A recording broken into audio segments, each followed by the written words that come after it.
It's very difficult, if not impossible, to separate the economy and education. Welcome to Beyond the Ballot AZ, where we talk about the issues shaping Arizona today. I'm your host, Tom Collins, Executive Director of the Arizona Citizens Clean Elections Commission. And I'm Gina Roberts, Voter Education Director for Clean Elections.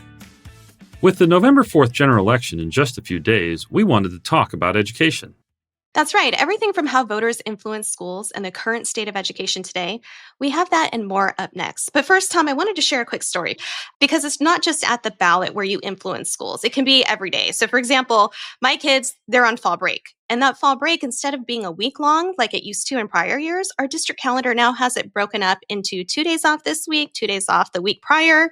And I've heard a lot of parents kind of grumble about that. But at the same time, I'm like, well, I knew about it and I prefer the week long break, but I never actually emailed my board members and told them that. I didn't go to the board meeting when the district calendar was up for a vote. So I knew it. I let it go. I didn't engage. But that's just another example of how, if you really care about a decision that your school board is going to make, if you show up, you can share your voice. You know, that's a good point. And these bond and override elections that voters around the state are looking at, they're important decisions around how the school district that you're living in is, going to be addressing how to pay for everything from teacher salaries to, renovations they may need to do and that kind of thing. And there's information on that too. I mean, you will hopefully, or you should have gotten a guide from your local jurisdiction, outlining what's in that proposal and what the money goes to.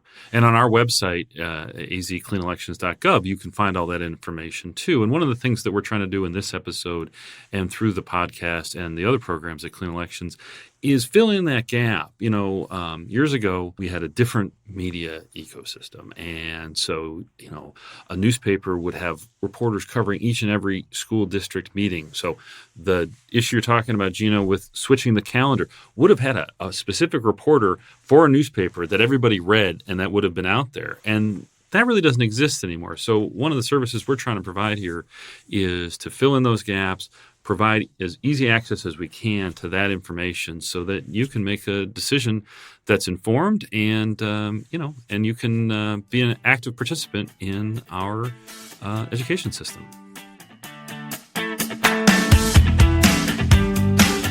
Today we're talking with Dr. Quintin Boyce. He's the Associate Vice President of Outreach at Arizona State University. He's worked in education for 20 years.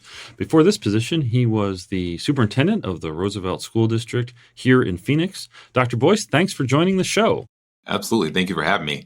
So we want to kind of start with the big picture here and talk about how K-12 education and higher education, are important in Arizona. And particularly, right now, we know that voters see economic issues as kind of their top of mind issue.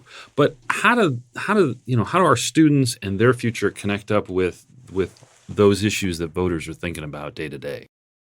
From my perspective, as like a longtime educator, and I've had the privilege to serve in the K-12 space and now in the higher ed space, it's very difficult, if not impossible, to separate the economy and education.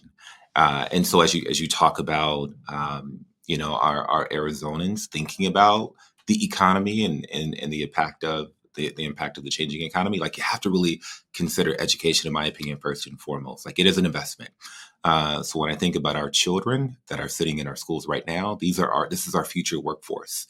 And as Arizona continues to become a hub, and you see so many different industry partners moving and deciding to set up shop and call Arizona home, on the front of everybody's mind is like, where's our talent coming from?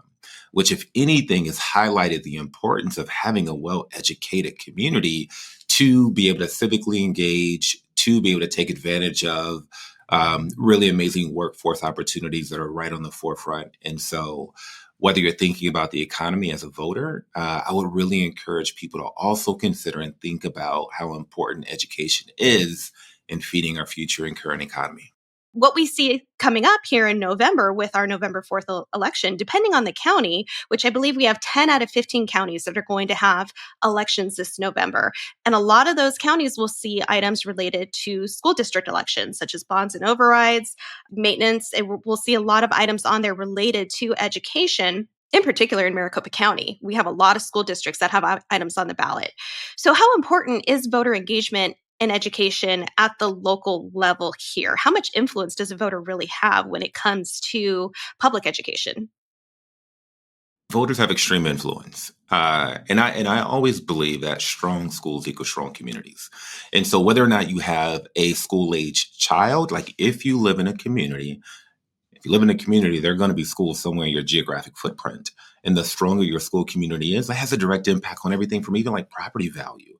So I would advise voters like take a very intentional and authentic and genuine interest in just learning more about that local school community. Pay attention to what those ballot initiatives are, because whether or not you have children that are actively in the school or grandchildren like that, the success of that school is going to have a direct impact on you as a resident. And so again, every cycle, it's not uncommon to see ballot initiatives, whether it's for a bond or an MNO override. Those are really important things to pay attention to. And again, just like really knowing your community where you live and having that intel and that information is pretty important, whether or not you have children in the system or not. Can you talk a little bit about the governance structure of the local school district? You have school board members, you have a superintendent, you have principals. They all have different roles. How did each of those different groups, how do their actions impact the community's education system?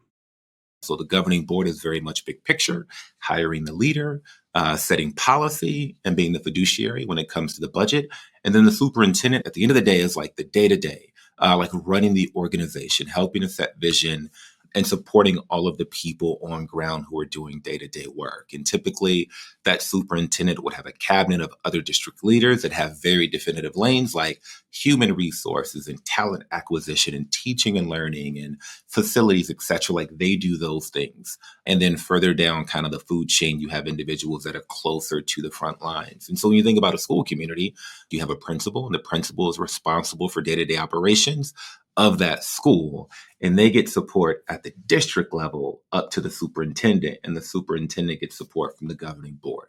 So there's several layers of leadership that most folks wouldn't know about unless either like you're in the system, or you're actively maybe running for a school board position and you're learning it on the fly. But yeah, it's multi layers of support all the way down to the community, the individual school community, and then all the way up to the entire district community, which could be comprised of, depending on the district, X number of schools. So, Dr. Boyce, we know that you've got a wealth of experience and knowledge in education, and you've been in education for about 20 years now, I think. And I'm just wondering if you could talk to our listeners a little bit about where do you think the current state of Arizona education is today? When I think about Arizona education, so we're very much a state and a community that's all about choice. And so it is, parents thinking about what type of learning experiences that they want for their children, and then trying to find like what the best fit is for their family. Everybody tracks the data of what student learning and achievement looks like at the state level. Everybody tracks what higher ed and post-secondary matriculation looks like for our state. There are things like, Achieve 60 Arizona, where there's a bullseye or, definitive goals that we try to reach as a state. So when I think about Arizona, I think about like there's opportunity. As I mentioned before, as more and more organizations decide to call Arizona their home, we want to be at a place where we can help to academically develop a future workforce. We don't want to have to, import talent from other states. And so that's going to require, a robust, amazing K-12, K-20 or P-20 system to prepare our constituents for living the best life that they possibly can. And so when I think about the future of education in Arizona, we're a young state, we're state 48. And being a young state, there are things that we're still trying to figure out and learn, as compared to like the New England area, which has obviously been around since the beginning. And so as we attempt to catch up and become more sophisticated with our education system, we're also in a moment in time where like the demand couldn't be higher. Because of what our industry partners are requiring, requesting, and needing.